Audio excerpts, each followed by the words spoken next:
ఎండాకాలంలో ఇంకింత వేడిని పెంచినాయి తమిళనాడు ఎలక్షన్లు. ఈసారి ఇళయ దళపతి విజయన్న కూడా పార్టీ పెట్టి పోటీ చేసే వరకు అందరి నజరు కొత్త పార్టీ మీదనే పడ్డది.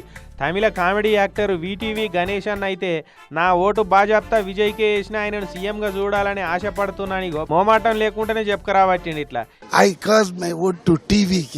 Vijay is the perfect fit for the upgrading the society, people and the system. ఇక విజయ్ అన్న హీరో త్రిష ఇద్దరు కలిసిపోయి ఓటేస్తారని చాలా మంది పోలింగ్ కేంద్రాల కాడ పోయి ఎదురు చూసిరు, కానీ వాళ్ళందరూ ఆశలు అడియాశలే చేసిరు. ఇద్దరు ఎవరి కాళ్ళు అలాగలాగ పోయి ఓటేసి వచ్చిరు.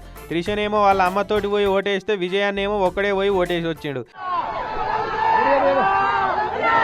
ఇక చెన్నైలో అయితే సినిమాలంతా ఓటేస్తేందుకు లైన్లు కట్టిరు.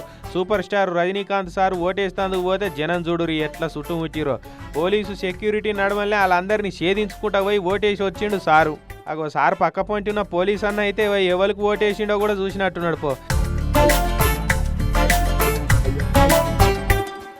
ఇక కమల్ హాసన్ సార్ కూడా బిడ్డే శృతి హాసన్ తోటి కలిసిపోయి ఓటేసిండు.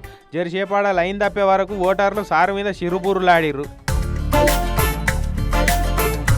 ఇక ధనుష్ అన్న అయితే నిరసన చేసేటోళ్ళు వేసుకపోయినట్టు అగో నల్లబట్టలు వేసుకొని పోయి ఓటేసి వచ్చిండు కదా. ఇక విజయ్ సేతుపతి, విక్రమ్ అన్న, director Atlee, music director Anirudh Ravichander, Jyothika, Suriya ఇట్లా ఇక సినిమాలు అందరూ పోలింగ్ బూతుల గాని వచ్చే వరకు అందరు ఇక అభిమానులకు అయితే ఏడలేని సంబరం అయింది.